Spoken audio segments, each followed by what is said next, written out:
بسم اللہ الرحمن الرحیم ایاک نعبد و ایاک نستعین۔ میرے پاکستانیوں، آج میں نے آپ سے 3-4 باتیں کرنی ہیں، لیکن میں سب سے پہلے جو اپنی بات کا آغاز کرنا چاہتا ہوں وہ میں نے جس چیز کے اوپر فیصلہ کیا ہے کہ نیب چیئرمین کے اوپر میں 15 ارب روپے کا آج ہرجانہ اس کے اوپر ڈال رہا ہوں اپنے وکیل کے ذریعے۔ میں نے اس کو لیگل نوٹس بھجوایا اور میں آپ کو صرف موٹی موٹی بات بتانا چاہتا ہوں کہ میں نے یہ کیوں کیا ہے۔ اس آدمی نے سب کچھ بدنیتی پہ کیا۔ اس نے میرے فنڈامنٹل رائٹس، میرے جو بنیادی حقوق جو میرا آئین دیتا ہے، اس کی خلاف ورزی کی۔ اس نے نیب کے قانون توڑے مجھے پکڑنے میں، اور اس صرف ہرجانہ نہیں کر رہا، میں اس کو کمپلینٹ کروں گا سپریم جوڈیشل کاؤنسل میں اس کا۔ میں صرف آپ کو موٹی موٹی چیزیں بتاتا ہوں کہ اس نے کیا کیا ہے۔ 28 اپریل کو، ذرا یہ غور سے سننا ہے، 28 اپریل کو فیصلہ ہوتا ہے کہ میرے اوپر یہ جو انکوائری کر رہے تھے اس کو انویسٹیگیشن میں تبدیل کرنا ہے۔ آپ سب کے لیے سمجھنا یہ ہے کہ جب انکوائری سے انویسٹیگیشن میں تبدیل ہوتی ہے تو پہلے میرے سے پوچھا جاتا ہے کہ مجھے انکوائری رپورٹ دکھائی جاتی ہے کہ میرے خلاف کمپلینٹ ہے کیا اور یہ کیوں تبدیل کیا جا رہا ہے انویسٹیگیشن کے اوپر۔ مجھے کوئی اس کا علم نہیں ہوتا، بلکہ 30 اپریل کو، اس کے 2 دن بعد اخبار میں رپورٹ آتی ہے، کسی اخبار میں لکھا ہوتا ہے کہ جی انکوائری انویسٹیگیشن سے گئی۔ میرے وکیل نے فوری طور پہ اسلام آباد ہائی کورٹ کہا کہ جی کیا، ہمیں تو پتہ ہی نہیں ہے اس کا۔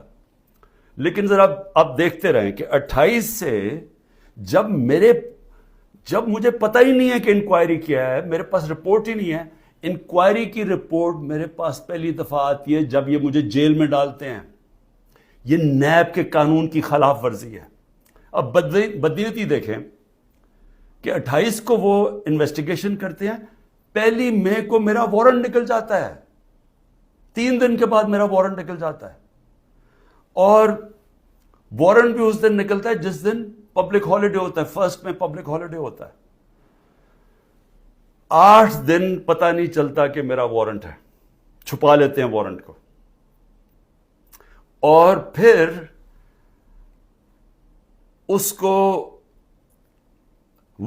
مجھے عدالت میں جب بیٹھا ہوتا ہوں،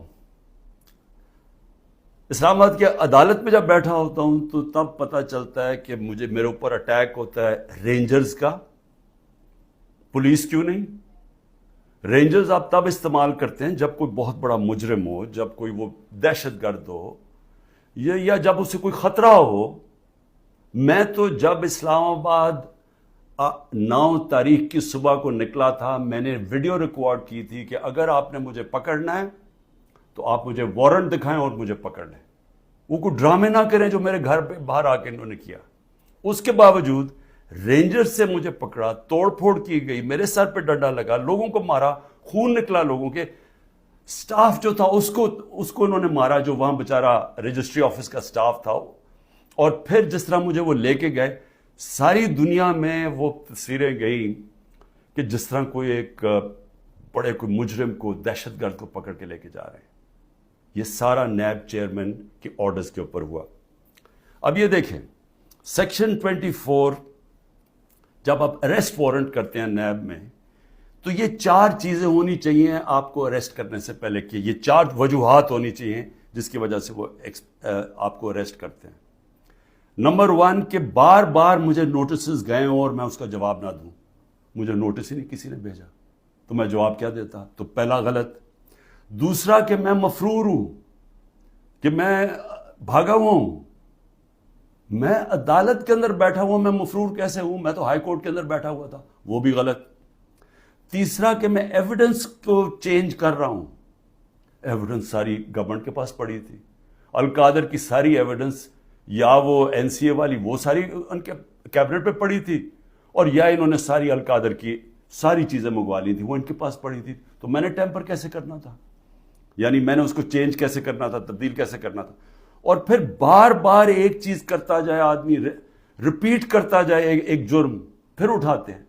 تو ان چاروں میں سے بتائیں کہ کون سی میں نے غلطی کی تھی جو مجھے انہوں نے ایک دہشت گرد کی طرح جس طرح مجھے انہوں نے اٹھایا ہے، یہ چاروں ایک پوائنٹ بھی نہیں میٹ کر رہا تھا۔ اس کے علاوہ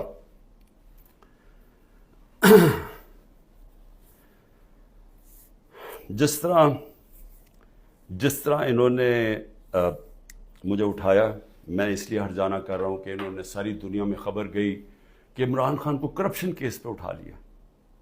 اب یہ یاد رکھیں کہ شوکت خانم کے لیے اور نمل یونیورسٹی کے لیے میرے نام پہ، میری کریڈیبلٹی پہ 10 ارب روپیہ ہر سال اکٹھا ہوتا ہے، اور اس کے علاوہ جو کراچی کا ہسپتال بن رہا ہے وہ 30 ارب کا ہے، یہ تیسرا ہسپتال ہے، اور پھر نمل یونیورسٹی کی ایکسپینشن ہو رہی ہے، اس کے لیے پیسہ اکٹھا کر رہا ہوں۔ تو ایک آدمی کی جب ساری دنیا میں آپ نے اس طرح غیر قانونی طور پہ کیا تو ساری دنیا میں پیغام کیا گیا کہ عمران خان کسی کرپشن میں ملوث ہے، اور اس کی وجہ سے متاثر ہو سکتی ہیں یہ اربوں روپے کے جو میں ہر سال پیسے اکٹھے کرتا ہوں۔ اس لیے میں نے اس کے اوپر ہرجانہ کیا، اور اسی لیے میں صرف یہاں نہیں، میں سپریم جوڈیشل کاؤنسل میں اس کی کمپلینٹ کروں گا۔ یہ بدنیتی کے اوپر ہوا، یہ چھپا کے انہوں نے کیا، یہ پہلے سے پلان تھا، یہ انہوں نے مجھے ذلیل کرنے کے لیے کیا ساری دنیا کے سامنے۔ آرام سے بھی اٹھا لیتے، پولیس آ کے مجھے پکڑ کے لے جاتی، وارنٹ دکھاتی، میرے پاس کون سی وہاں کوئی فوج تھی یا لوگ تھے؟ تو آخر میں اس چیز کے اوپر میں صرف یہ کہنا چاہتا ہوں کہ یہاں سے پری پلان بنا ہوا ہے کہ کسی نہ کسی طرح عمران خان کو پکڑ کے تو جیل میں ڈالو، تو راستے سے ہٹا دو۔ یہ پوری تیاری ہے، 150 کیسز ہیں، اور اب یہ حالات ہیں کہ اتنا پریشر ڈالا ہوا ہے انہوں نے کہ میرے وکیل گھبرانا شروع ہو گئے ہیں۔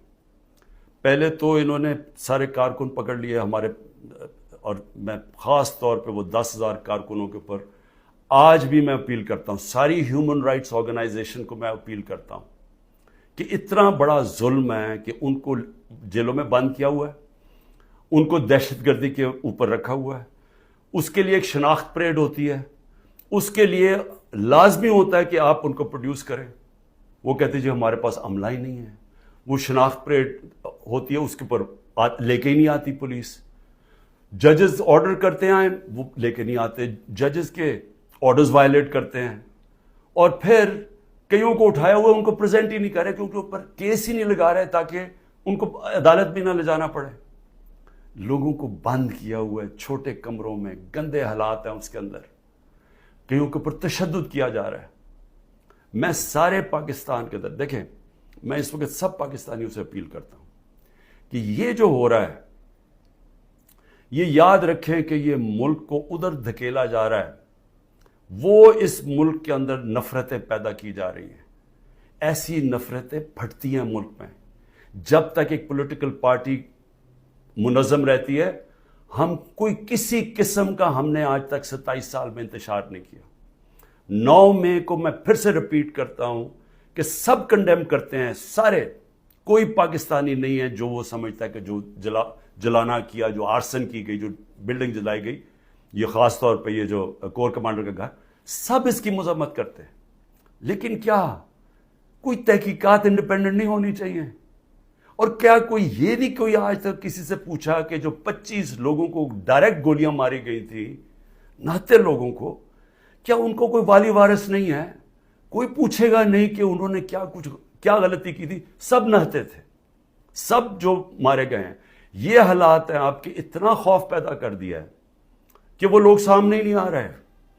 ہم لوگوں کو جب کہتے ہیں کہ ہم نے آپ کو کمپنسیٹ کریں گے، ان کی فیملیز کو، کوئی غریب لوگ تھے، ایک بیچارہ سارا گھر سنبھالتا تھا، اس کو گولی مار دی، وہ اتنے ڈرے ہوئے ہیں ان کے گھر والے لوگ کہ وہ سامنے ہی نہیں آ رہے۔ اب ایسی فضا پیدا کی ہوئی ہے، چھپے ہوئے ہیں، لوگ کہتے ہیں کہ ہم نے سامنے نہیں آنا۔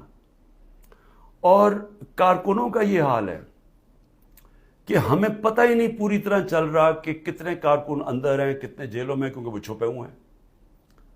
ہمیں یہی نہیں پتہ چل رہا کہ اصل میں کتنے لوگوں کو اس دن گولیاں لگی تھی، کیونکہ ہمارے کارکن باہر ہوں گے تو بتائیں گے کیا، باقی یا چھپے ہوئے ہیں یا وہ جیل میں ہیں، اور جیل میں برے حالات کے اندر رکھا گیا۔ تو میں اس لیے نون لیگ کو بھی آج ایک بات کہنا چاہتا ہوں، اور پیپل